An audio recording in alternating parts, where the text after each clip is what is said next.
Значи, ова утро зборуваме за книгата Отуѓување од Ѓорѓе Мешков. Таа книга е инспирирана од еден вистински настан.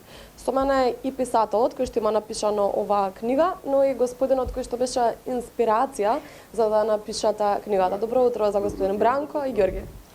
Благодарам што не повикавте да воедно испромовириме ова наша книга и да укажеме на еден проблем кој што е вистински, кој се случува, кој што трае, кој што е процес. Значи, книгата настана како резултат на вистинска приказна, значи инспириране со од вистински настан. Темата на книгата е еден процес кој што е многу присутен во наше општество, а и секаде низ цел свет тој присутен, тоа е процесот на отуѓувањето. Тој процес всушност почнува во моментот кога родителите се разведуваат и децата се доверуваат на еден од родителите. Вообичаено, тој процес го почнуваат родителите кои што се со децата, против родителот кој што не живее со родителите. Тоа е некој вид на лична одмазда, нерасчистени сметки за време во текот на бракот и сега таа една одмазда се одмаздуваме преку децата. На жалост, во таа ситуација најмногу страдат децата.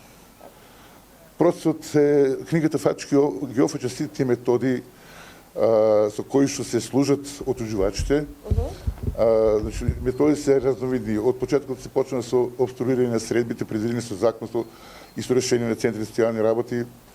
Понатаму преки на видувањата, преку на комуникацијата, јавувањето по телефони, значи едноставно да се прекине емотивната врска меѓу родителот со кој што не е детето. Понатаму, како децата растат, тие методи стануваат се по-страшни, во смисла на се удира по психиката на децата. Се врши еден вид на психичко малтретирање на тие деца, односно децата се прават зависници од родители со кои живеат, односно родители со кои што живеат се представува како да е некој сцениште, како да е некој страшно. Значи, се што не чини, му се калеми на родител со кој што не е детето, за детето да почне да не го сака својот родител, да го мрази, да го туѓува. Во конкретниот случај, значи, во овој настани што се случува, во книгата се офатени околу 3,5 години од тие настани, и ова е само првиот дел од книгата, кој што настаните траат до некаде почеткот на пандемијата с коронавирусот, следува и втор дел, тој покасно, тоа потоа. Тоа ќе биде исто инспирирано од истиот настан или нешто друго ќе биде? Од истиот настан, затоа што токму најстрашниот тие делови на отуѓувањето, тоа психичко малтретирање, тоа, ја би го рекол, психичко чедоморство, се случува токму после кога децата растат, кога детето веќе почнува да разбира и ги сваќа, значи, родителите како своји, односно како не своји. Се прави од страна на отуѓувачот, другиот родител да не биде на детето родител, да не биде со него, да не учествува во неговиот живот. Сега би го прашала господинот Бранко, бидејќи вие сте оној кој што го инспирирал господинот Ѓорѓе да ја напиша оваа книга, какви се односите со вашето дете? Па јас имам средби со моето дете, само не би ги нарекол средби. Го гледам детето секој четврток по еден час во советувалиште при Центар за социјални работи во Скопје. Меѓутоа, тоа не се средби, обично средбите траат од 10 секунди па до 2 до 5 минути. Значи, детето моментално бега од мене, се плаши од мене очигледно. Причината мислам јас ја знам, меѓутоа тоа треба да го гледате и социјалните служби. Гледаат ли социјалните служби, бидејќи рековте таму се одвиваат средбите? Да, моментално јас да ви кажам, јас сум задоволен од работата на службениците кои што работат во советувалишто при Центар за социјални работи во Скопје, но не сум задоволен од работата на стручните тимови при Центар за социјални работи, затоа што веќе 3 години пишувам дека мајката прави обструкции на средбите, значи го труе детето против мене, значи од едно дете кое што едва и чекаше да го земем од градинка и да биде со мене, сега мојот син се плаши и бега од мене и не сака да има контакти со мене. Значи 3 години пишувам известувања, барање за предоверување, барање за постапување по закон. Меѓутоа одговор нема. Некои ноторни одговори добиваме као нема променети околности, ја не знам какви околности се барат. И крајниот резултат имаме отуѓено дете кое што бега од својот родител.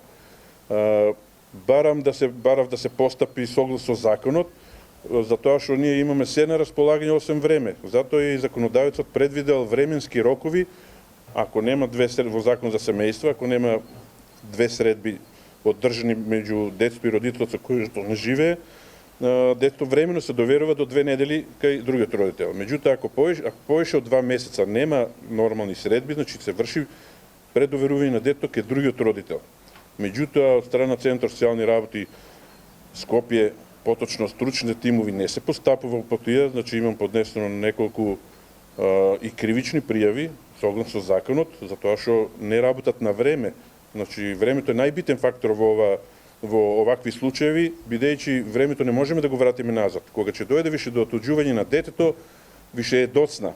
Значи, затоа на време се бара да се реагира, меѓутоа од службите установуваат глуви, паушални решенија, значи решение нема, а крајниот резултат го гледаме.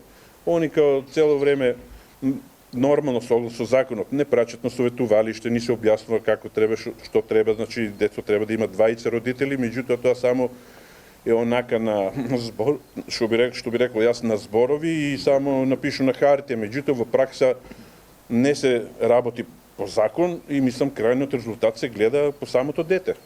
Да. Господин Ѓори, ќе ве прашам дали во книгата Отуѓување, јас слушнавме накратко приказната на господинот Бранко, пишувате за методи за како да се од отуѓување да се врати детето во на првобитна психолошка состојба кога веќе сакало да ги има оние средби со таткото, па тоа прекинува детето. Значи, јас како што добро разбрав, сте имале еден убав однос со детето, па со текот на времето детето веќе дава отпор кон тие средби. Постои ли можност да се вратат тие средби? Книга не е со хепи енд, што би рекле. Значи, ние не сме можност да опишеме враќање на детето, затоа што тоа не се случува. Напротив, тоа продолжува. Одека методите на пластичен начин прикажани, значи, проработени се сите тие документи, представки, кои што фигурира помеѓу него и институциите, прегледани се тие снимки со децата, и тоа се тоа обличува во еден роман, во една драма, чија фабула, значи, пронижува темата баш токму тие методите на самото отуѓување. Како се врши, како тоа е многу скриен метод, многу тешко се открива, затоа што тоа дете 24 сати со тој родител со кого е. Никој не може да го тоа, освен стручњаците кои што за тоа задолжени, на очен глед детето се паши од другиот родител, секој ќе рече причината лежи во тој родител. А всушност не е така. Всушност е токму спротивното. И овде ке сакам да нагласам, значи во конкретни случаи, како што реков, се работи за женски лик кој што отуѓувач, меѓутоа тоа не е правило. Вообичаено децата како мали после разлози припаѓаат кон мајките. Да. Тоа е најчест случај, меѓутоа може таткото да биде тој кој што би го чувал детето и би го отуѓал. Не е насочено нешто против жени, против жените, како таа, нели, полова равноправност, немаме ништо со тоа. Значи, дефинитивно е земено отуѓувач и родител кој што не е отуѓувач. Така се дефинира. Останува да ви посакам побрзо да го решите овој случај. За жал има се почесто и поголем број на разводи, барем тоа го видовме од кога започна короната некако. Дали таа нетрпеливост помеѓу брачните партнери, разводите за жал стана честа појава. Единствено важно е децата да бидат среќни, точно е дека треба да ги имаат двајцата родители во својот живот, без оглед на односите помеѓу бившите партнери. Посакувам да го решите овој случај. Уште една работа. Книгава Отуѓување, промоцијата своја ќе доживее во Скопје на 25 април, кога е денот на борбата против отуѓувањето. Ги каниме сите заинтересирани да дојдат и воедно и вас како медиум да дојдете па да го тоа овековечиме. И ова книга ви ја даваме на медиумот. Благодарам. Ќе ја прочитаме со задоволство, а само вас да ви посакам да го решите овој случај за доброто на детето, не поради нешто друго. Да, ви благодарам. Се надевам и ова е еден апел до државните институции кои што се задолжени за да ги штитат правата и интересите на децата. Значи да не се губи време, значи ова се имаме се на располагање освен време и се надевам дека ќе превземат законски мерки према несовесните родители. Значи тука не ги ставам само дека не напаѓам никого, значи под несовесен родител спаѓат и мајките и татковците. Значи сакам еден апел да дадам да преземат се што е во интерес на децата. Ние како родители може да се носиме со проблемите за погрешен избор на партнери или тоа што сме го направиле, но децата не сме да трпат. Значи, на децата му треба двајца родители и тоа истото ни го укажуваат и социјалните служби, меѓутоа едно ни кажуваат, а сосем друго работат. Али јас би сакал да преземат законски мерки, значи не бараме преку леп погача, само да се почитува законот, не е совршен таков како што е донесен, но се надевам во интерес на децата дека ќе преземат законски мерки на време, со цел децата да не бидат посреќни, да израстеме здрави генерации. Така, да. Благодарам што споделивте животната приказност со нашите гледачи. Нека биде апел до институциите. Не само за вас, има многу случаеви кои што претпоставувам има оттуѓување, како што велите вие во книгата, се во интерес на децата, како што кажавте вие. Благодарам за двојното време. Благодарам на поканата.